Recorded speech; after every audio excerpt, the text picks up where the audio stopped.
I guess we're here to talk about what's going on in the country nationally and how we feel about it. Would you like to start? You ask me how Donald Trump's doing, it's terrible. Donald Trump's just another president in a long line of successor of presidents that either have blatantly been racist or okayed racist policies. White people don't want to hear the truth, apparently. Well, I told you the truth. You don't want to hear the truth. Stop being a victim. Take responsibility. I'm being a victim when this. It's because you're black. Because of this. No, you're individual. You're an individual. I live in a highly.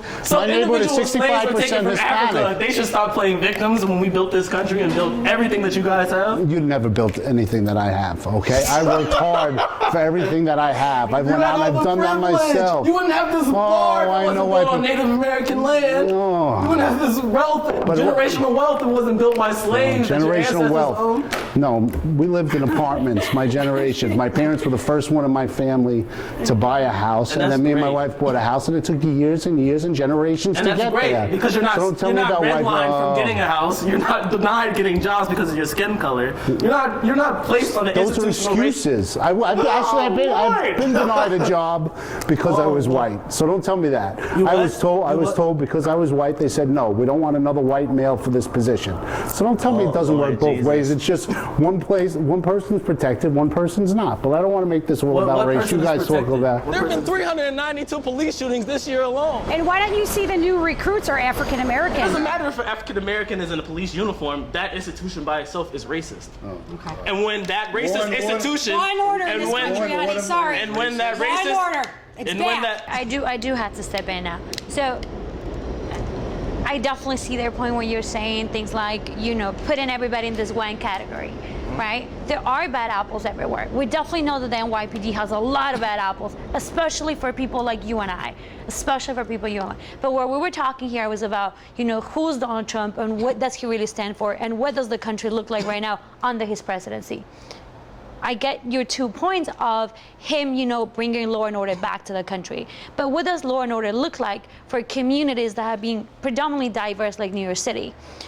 How are you going to put into this category that somehow he's doing good for the country when you're free to walk down the street without fear of nothing happening to you? While him and he could get arrested for nothing. I could get deported at any point just because he thinks that undocumented immigrants should be deported.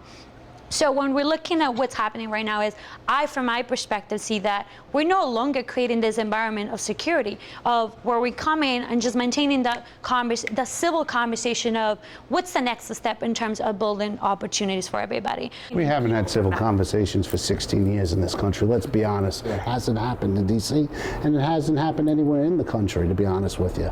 Instead of just generalizing everything and say, like, this president is bad, or we can basically separate all this policy and talk about it. For instance, we can talk about the immigration, about taxation, about everything. I mean, my job, I'm an immigration attorney. I'm Iranian American. I was born in Iran. I came here about 25 years ago. And I do see so many clients from all these 5 countries that the travel ban and version 1 and 2 affect. And I work with numbers and facts. I'm a lawyer, and I don't do based on something that I don't see.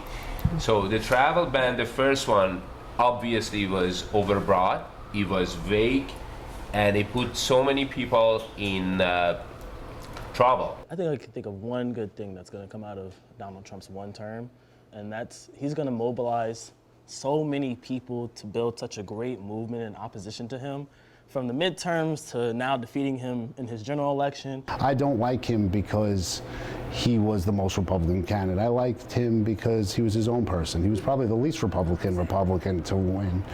For so many years, everyone looks at New York Republicanism because it's a moderate version of Republicanism.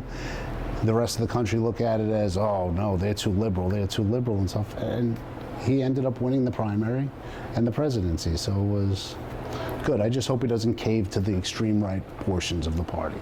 I also think it's first time that I've seen any president bring companies to the White House and to obviously bring jobs back to the U.S. and just create new jobs too.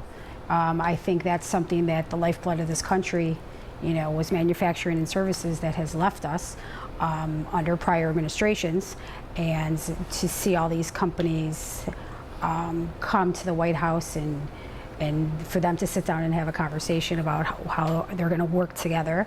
I think that's something that I find interesting, and I'm glad to see it in my time. The fact that you guys have access to looking into the future, I don't. I can't think of tomorrow, after tomorrow, because I could easily be deported now as soon as I step out of here, or Well, why do you feel that way? because I'm undocumented, Okay. right? I am undocumented, yes. I am an aspiring American citizen. This country was built on slavery. Oh, it's not built on slavery. It was built on freedom. Okay, it was built on freedom from England. That's it. Yes, it was.